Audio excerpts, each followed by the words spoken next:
An enclosed switch disconnector is a switch disconnector mechanism mounted inside a protective enclosure. It creates a visible, lockable isolation point for outdoor or industrial equipment. The device has two parts.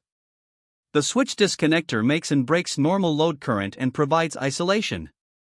The enclosure protects the internal contacts, terminals, and wiring from dust, water, impact, and accidental contact. Visible isolation is the key. Maintenance teams need to confirm that the circuit is open before service work begins. A lockable handle also supports lockout-tagout procedures.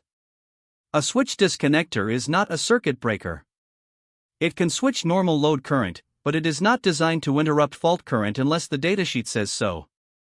Use an upstream fuse or circuit breaker for short circuit protection. AC and DC ratings are not interchangeable. AC current crosses 0 many times per second, helping extinguish arcs. DC current does not, so DC circuits need devices with explicit DC voltage and current ratings. For most outdoor equipment, IP65 is a practical minimum. Use IP66 where pressure washing may occur, and IP67 where temporary immersion is possible. After drilling cable entries, the final IP rating depends on correctly rated glands and sealed knockouts. Before ordering, confirm voltage, current, pole count, AC or DC use, IP rating, enclosure material, cable entry direction, lockout requirement, mounting orientation, standards, and whether separate fault protection is needed.